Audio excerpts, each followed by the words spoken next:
Hai semua, perkenalkan, namaku Muhammad Ferry Purnama dengan NIM 1401624079. Aku berasal dari program studi Pendidikan Pancasila dan Kewarganegaraan, kelas C, angkatan 2024.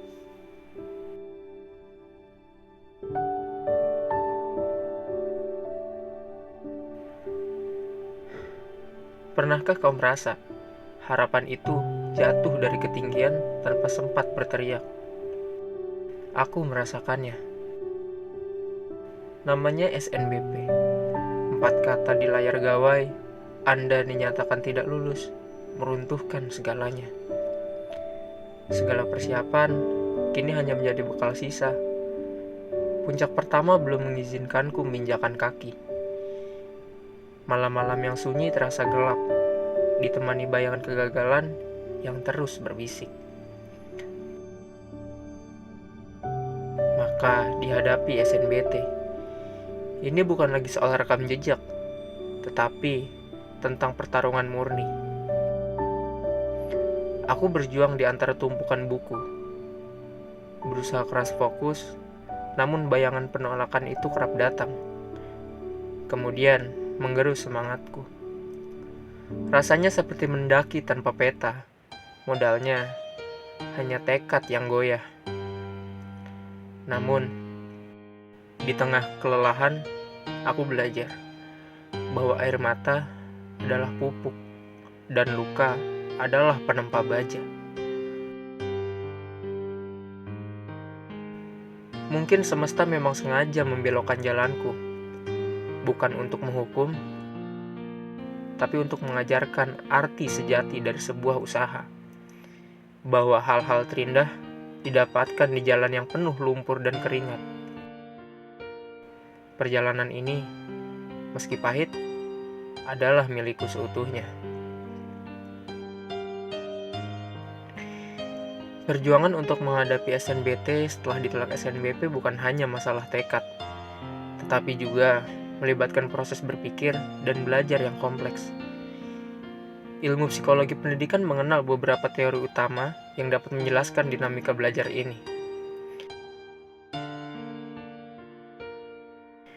Pertama, behaviorisme.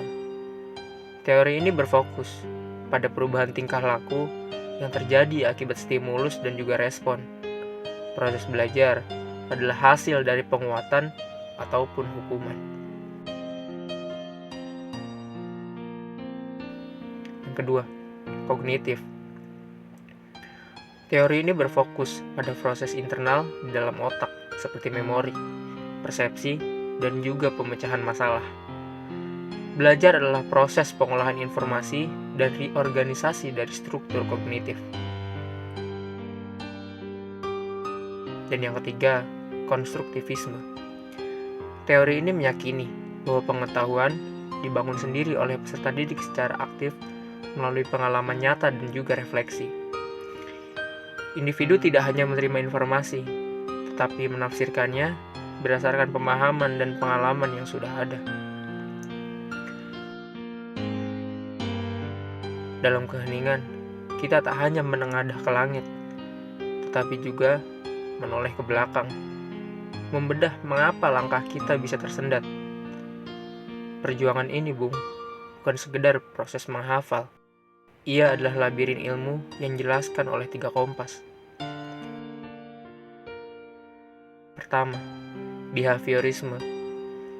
Jika kita melihat perjalanan ini dari sudut pandang behaviorisme, penolakan SNBP itu adalah cambuk atau stimulus negatif. 2 kata, tidak lulus, itu memicu respon yang otomatis. Rasa sakit, lalu bangkit dan belajar lebih keras. Belajar menjadi ritual pengulangan, sebuah kebiasaan yang dibentuk oleh tuntutan dan janji sebuah hadiah. Ia mengajari kita disiplin, menjadikan ruang belajar sebagai medan respon atas kegagalan. Yang kedua, kognitif. Behaviorisme saja tidak cukup menjelaskan mengapa hati kita masih gamang saat menatap rumus. Disinilah kognitif berperan. Ia adalah proses di dalam kepala kita, proses pengolahan informasi. Saat kita kesulitan memahami materi, itu bukan berarti kita bodoh, tapi pola pikir kita belum terorganisir dengan baik. Kegagalan SNBP seringkali mengacaukan skema kita. Maka, perjuangan SNBT adalah upaya untuk merangkai ulang pecahan-pecahan pikiran. Dari yang tadinya pecah berkeping-keping, menjadi peta yang utuh. Dari menghafal menjadi memecahkan masalah. Ini adalah perjalanan menemukan strategi terbaik, bukan sekedar durasi belajar yang lama. Dan yang paling penting adalah konstruktivisme. Teori ini berkata, kita membangun pengetahuan dari pengalaman. Penolakan itu, Bung, adalah pengalaman nyata yang paling otentik.